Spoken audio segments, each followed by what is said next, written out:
Hello, folks, and welcome to episode 47 of the continuing adventures of two gray mice. I'm Rob. Here we go.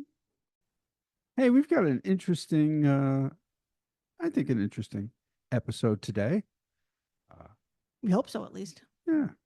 Are Disney adults allowed to love Universal Studios too? Well, Universal Orlando Resort. Okay. Universal Studios is just the one park.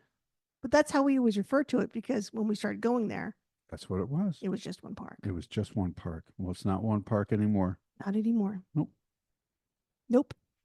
So a lot of people treat Disney, well, a lot of people who are Disney people treat Universal like um, the redheaded stepchild or however you want to put it. We don't go there. We don't pay attention to that, or it's not for us. It's not for us. And there's a lot about Universal that can be for someone who loves Disney as well. Not necessarily, it's not Disney, but it's just as enjoyable as Disney. Or It depends completely and totally on your makeup. yes, You might actually find it more entertaining correct. than Disney. I just find it interesting that after all this time, because it's been around for quite a while. I mean, Universal, um, their first park was open 25 years ago at this point. No, we were there No. for our honeymoon, Okay. So, and it had been open for 9 months when we went on our honeymoon. So it opened in '90. so it's been open longer than that. 36 glorious, fun-filled years. And still, lots of friends of ours know very, very little about the park itself. And when they're considering going down to Orlando, they're usually going down to Orlando to go to Walt Disney World. Right. But as we've discovered the last few times we've been to Universal, it is in many ways a very interesting and different type of experience. Yes, very much so. It is definitely just like Disney has in the past 36 years, well, Disney 50, grown and changed and evolved into more. It started as, what was their tagline about the movies? Ride the movies, Ride the movies. ride the movies. And the first, when you first went down there, you have, still do, have E.T., you had Twister, you had the Jaws ride. So you wrote, and you had the backlot tour, which of course Disney tried. MGM Studios opened up, I think, the same year or shortly after it, thereabouts. So they both tried the backlot tour. They didn't work in Florida. What's Florida? Well, because they weren't filming there. Yeah. So you weren't seeing anything being filmed, which is the joy of Universal Backlot Tour in Sure. California. But it's different. So a lot of people, and for a long time it was just one park, then it was just two parks. I think the water park's only like 9 years old. And of course, Epic just had its 1 year anniversary. Mm-hmm. So it's taken 36 years to become Universal Orlando Resort and not just Universal Studios. Right. And, when you look at a map, their their territory is pretty expansive. Oh, yeah. And they own a lot of those empty lots that are around it. Yeah. Yeah. Plenty of room to grow. Yeah. So a lot of Disney people have this hesitation because they don't know it. It's not going to be magical. It's not Disney. And no, it's not Disney. It's very different. And many people can consider the two of them competitors to each other. And they are in many ways. In many ways, they aren't because they're very different things. Well, and also for the longest time, at least, with the crowd that we hang with, Universal was an add on to a Walt Disney World vacation, Right. We would do it for a day, maybe two. maybe two. With a lot of the advances that they've made throughout the parks and all of the hotels, Oh, yeah. it's it's a full week now, and you could do nothing but experience Universal, completely. and I think have just as enjoyable as time as you would if you were going to Walt Disney World. Yeah, yeah. And when we first went down on our honeymoon, it was an add-on day. We added one day on, and we spent the other 6 days at Disney. Mhm. The next two times we went down with the kids, we added one day on and spent the next 6 days at Disney. First time we ever spent 2 days there was 4 years ago when we went at Christmas time, True. and we had two parks. We did the 2 days. We could have added on the water park day easy if it wasn't December. Right. It was a little chilly, It was a little chill.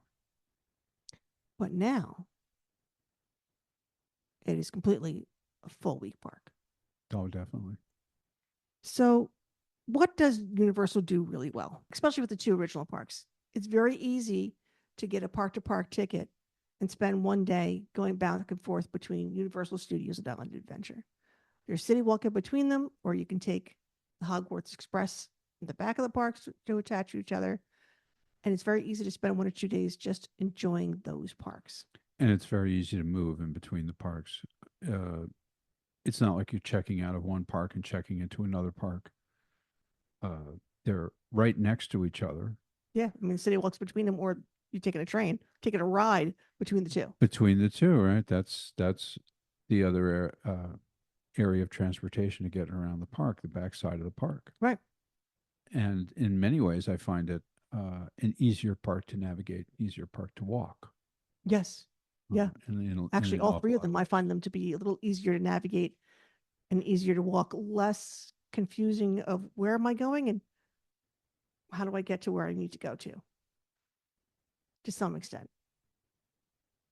Um, thematically, they were the first to go fully immersive in an area with Hogsmeade and then Diagon Alley, which is amazing. I would tend to say maybe even earlier than that, because when Islands of Adventure first opened up, and Yeah, Jurassic World, Jurassic World, Jurassic Park, sorry. right, was very, very immersive. Yes, still is. Yeah, I mean, one of the things I think that Universal maybe does a little bit better than Disney, and don't quote me on this, their theming tends to be really, really cool. Some of their exterior stuff is just phenomenal. Right. Um, and it really just it's sort of along the lines of Pandora. I find Pandora to be one of the most immersive areas that Disney's created recently, outside of Bantu. Right. Um, but Universal does it to the same high degree of realism, and they also get it that you're there and your time's valuable. Um, But we wouldn't have Pandora if we didn't have Hogsmeade first. you think? Yeah. All right. I mean, in some ways, I don't think they're in competition as much for the human being that's walking in the front door as much as an artistic competition, technological competition. Oh, you think that's a cool ride? Wait until you see what I can do. Well, some of their rides are amazing, Some of their rides are just amazing. And what's really, I mean, what I'm finding encouraging is they're getting rid of a lot of their motion-based rides. all the screens. Yeah, and they're going to ride vehicles that allow them to create a much, much more immersive experience. I Yep. mean, I think I keep going back to Monsters Unchained, the first time we rode it at Universal Gardens. Um, Epic amazing. Universe. Epic Universe. I keep saying Universal Gardens. because it's a garden in there for crying out loud. All right, mental block. But no, and even some of the rides that were screens in 3D are now 2D. Like Kong is 2D now. Mhm. I think Spider-Man's still 3D, but the screens in Spider-Man don't bother me like the screens in Transformers do, even though it's the same ride, different theming. Yeah, But I think Yeah. it's just the way what you're literally physically looking at.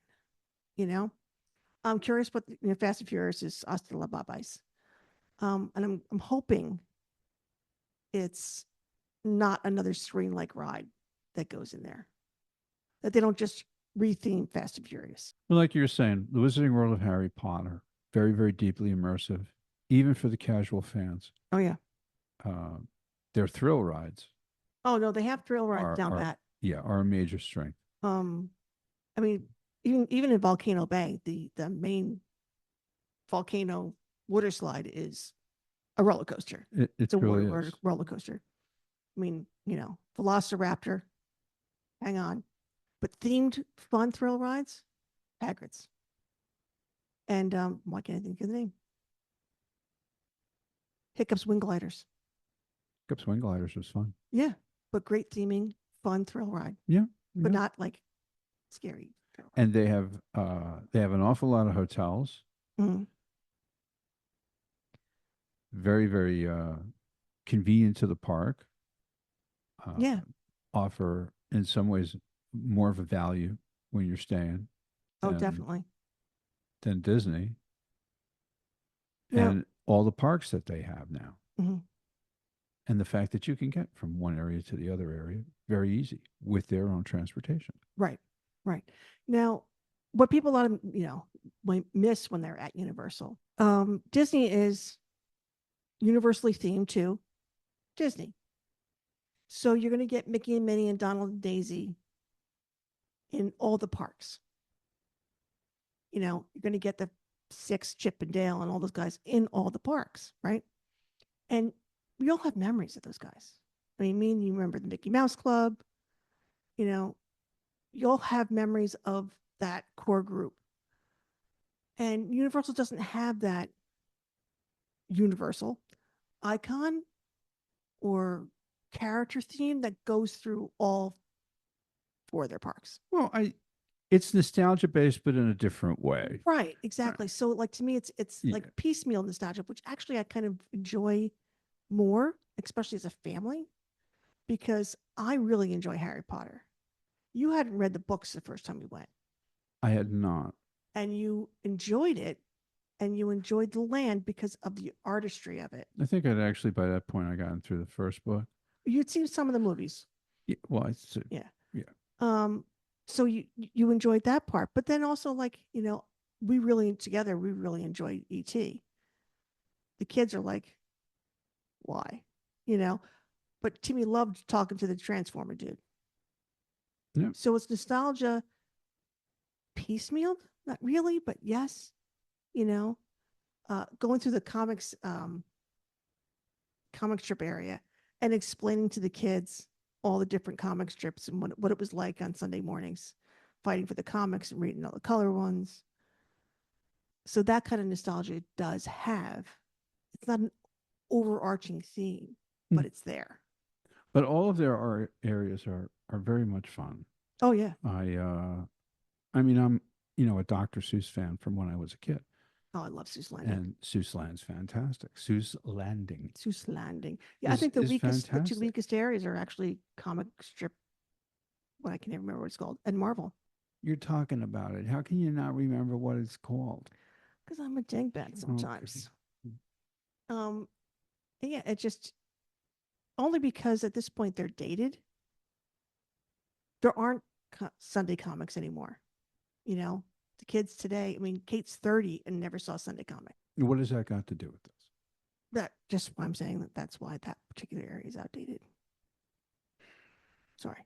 Like there aren't a couple of areas over in the other part. I'm not saying that they don't have need a little tweaking.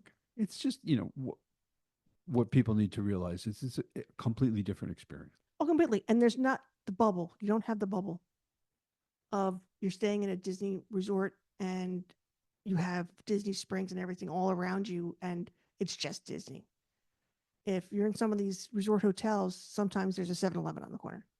That's true. But the closer hotels, it's a bubble. Cabana Bay, I never really felt like we left the bubble too much. No, but that was an easy breezy 10-minute walk. Right. Right to City Walk. Right. So there's really only 2 hotels that are kind of not in the bubble, which is, the Endless Summer Resorts, which are about a mile away from the North Campus at the old parks or Epic. What does Disney still do better than Universal? Do you think? I don't. Yeah, it's just different. It is. It really truly is. Mm. They they tend to approach their parks the same way that Disney does. There's no real problems. There's an opportunity. They don't refer to their folks as cast members. No, they're team members. Right. But they do train their people very well. We've been there during a number of large events, Yep. and they do a wonderful job of crowd control. What I kind of like about the parks and kind of don't at the same time is the central location of the parking. If you have a big event and it's letting out, everybody's moving in the same direction. That's the Yeah. only time it gets to be a little bit of a drag, I think. Right. Because in the main parks, you have the two parks in City Walk and they all empty into the garage. So if everything's letting out at once, everything's just like this big But funnel. I do like the way they migrate the buses in. I do Mhm. like the way they migrate uh, their ride shares in. Yep. It's a parking garage, so there's multiple structures. So if you're taking the bus or you're taking ride share, you're on a completely different level than anybody else. Right. That helps as well. Lots of escalators. Lots of escalators and moving sidewalks. So it's Right. not like, Lots of and walkways. they've got security down pat, Oh yeah, they really do. They you really know? do. You And swim right through. yeah, I mean, you have to, get your bag x-rayed every time and you have to walk through, but they're right on top of it. There's no, rarely am I ever pulled over and have my bag gone Or through set or aside. anything, or Right. set aside or anything like that. They're very good. I mean, they have different rules. You can't bring food into a Universal Park. You're eating their food, things like that. But for the most part, Right, but then there's the flip side. It's very, very difficult in certain places on Walt Disney World property to get an adult beverage, whereas when you're at Universal, oh yeah, there's no problem whatsoever. yeah, and you can take that adult beverage right out the door Right of out the door, of wander one around, park, walk through City Walk and into the next park as long as you dispose of this of the before cup you properly. Yeah. and before you can't walk past the security guards. That's it. Right. That's the end of the line. And you can't get on a ride with a beer. No, or yeah, I correct. don't know why you would want to get on a ride with a beer, but No, me either. yeah. For the people that love festivals, they have Mardi Gras every year, which is a food festival with an amazing Mardi Gras parade and street entertainers all day long, just kind of like Epcot's Food and Wine. Very similar to Epcot's Food and Wine. But they don't have nearly as many festivals as Walt Disney. No, that's they have that. Then they do a great job with Christmas and the holidays. No, if you're a Halloween fan, If you're a Halloween fan, their horror nights oh, are, horror. yeah.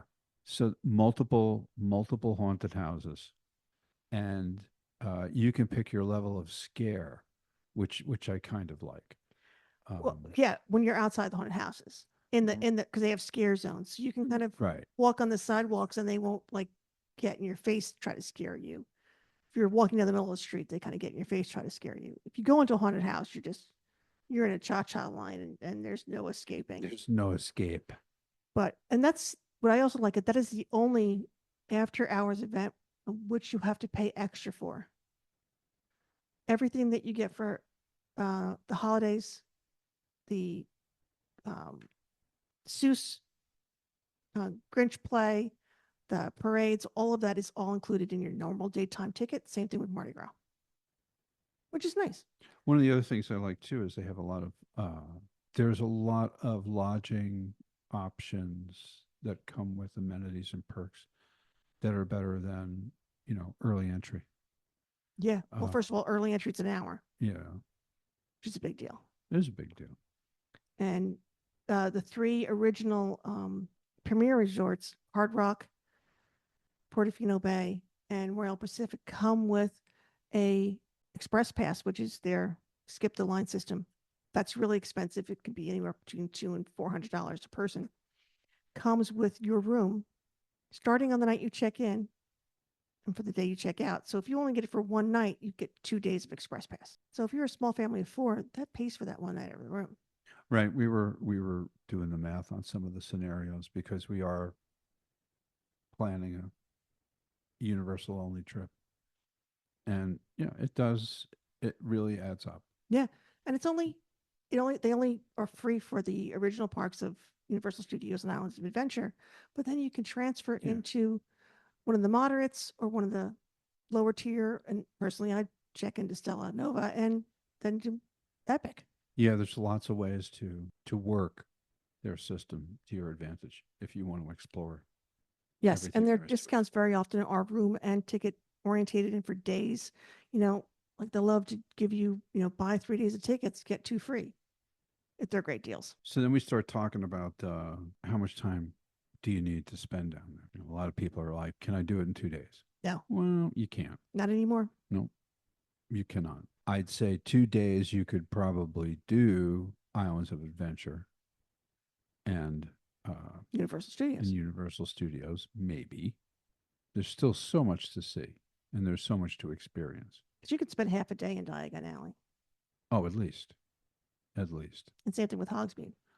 just wonderful. Just that one land. Yeah. That's why friends of ours that are thinking about going down there, like do you think it's 3 days, 4 days? And I'm like, well, yeah. At the point right now, Universal's at, you want to be down there for a week, Mhm. and a week would allow you to experience everything, and I'm sure you'd still come back from the trip and say you were looking for a little more. Oh yeah. And just like Disney, you're gonna do 20,000 steps a day. Oh, easy. So you want to do 2 days and take a day off, just like I recommend with Disney.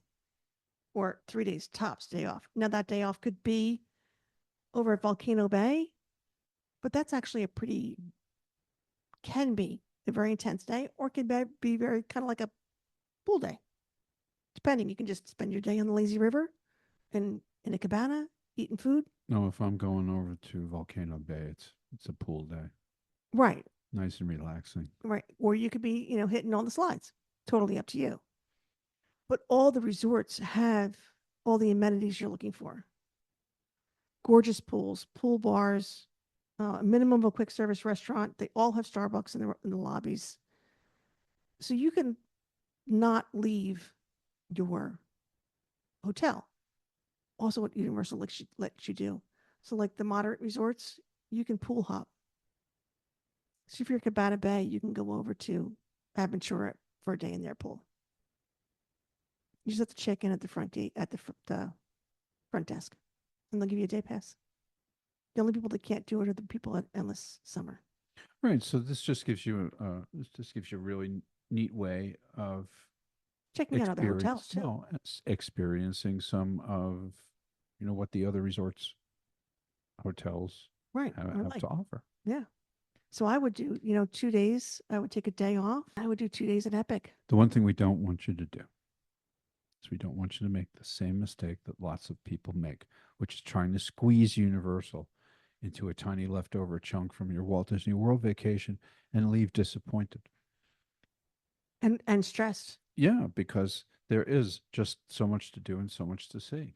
Well, also, at this point, when you do that, you're going to exhaust yourself.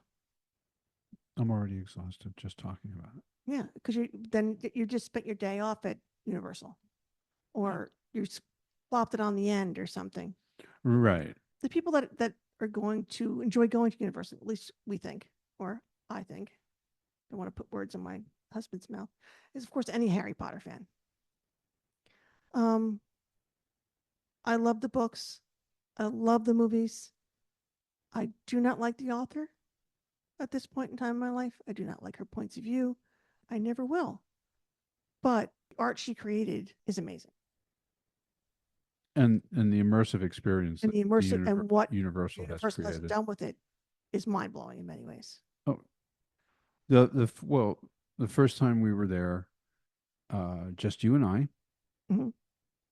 How much time did we spend watching all the kids with the wands, making I all don't the know. windows?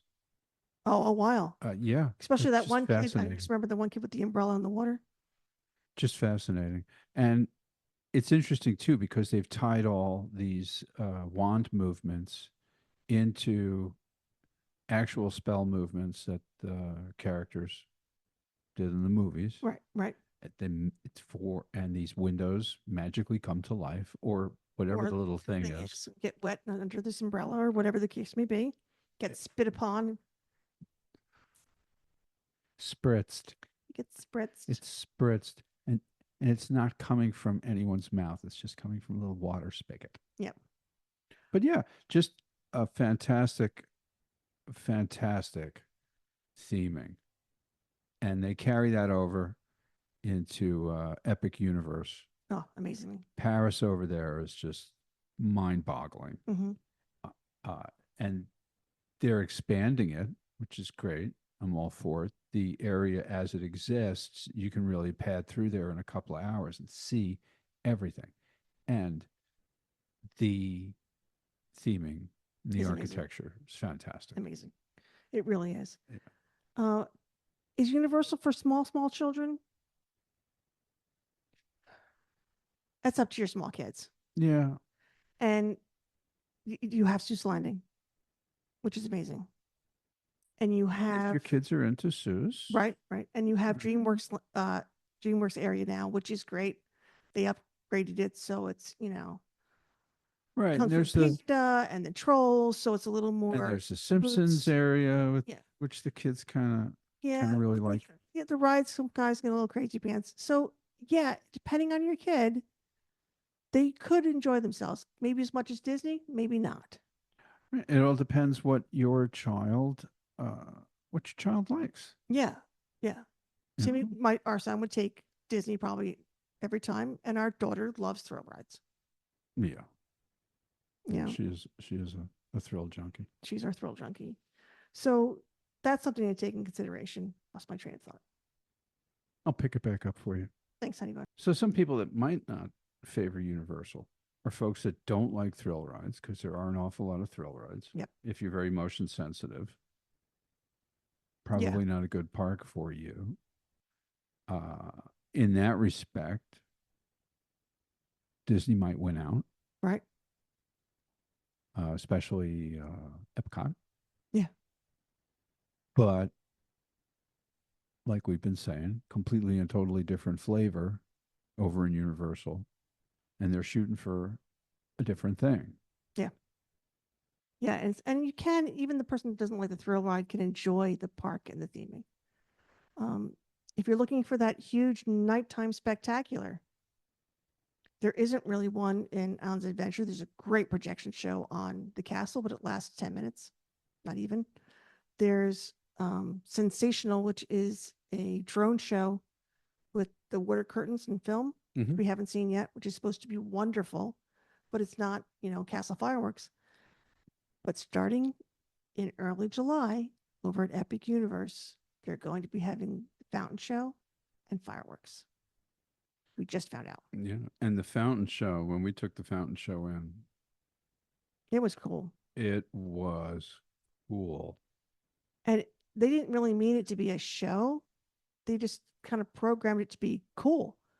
They didn't really expect people to come by and like sit around and watch it. And then once people did, they were like, maybe we should be a little more intentional on what we did.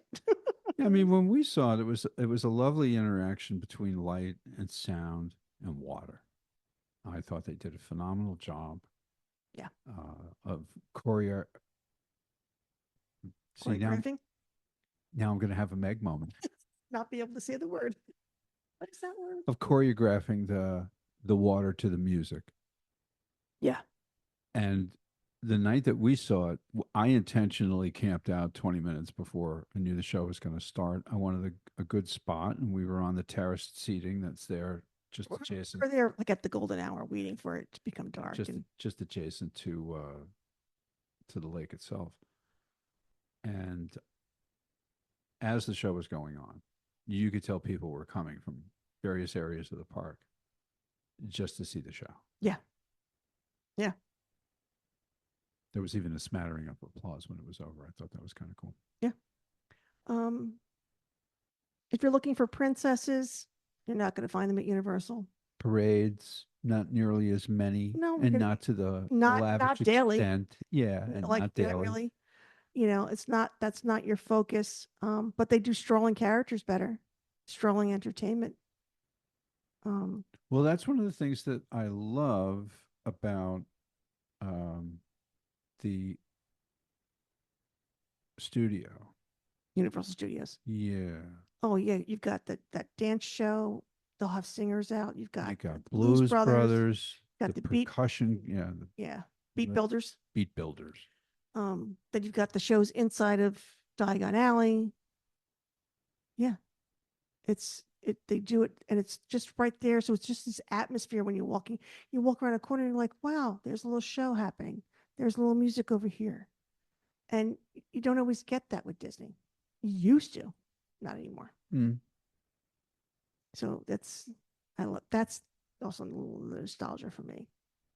But, as a kid who grew up with the wide world of Disney, Yeah, I find just as much fun and satisfaction when I go to Universal right. as I do when I go to Walt Disney World. It's it's similar yet different enough that it feels fresh and new. Yeah, yeah. And people ask me all the time, well, which one do you like better? And I don't want to choose. I want them I, both. well, I don't want to choose. I want them both. I like them both. I kind of like, well, it's kind of like asking me which kid I like better. I like both my kids. Oh, I like one of them better than the other one. Of course you do. But you understand Sorry, what I'm saying. Kate.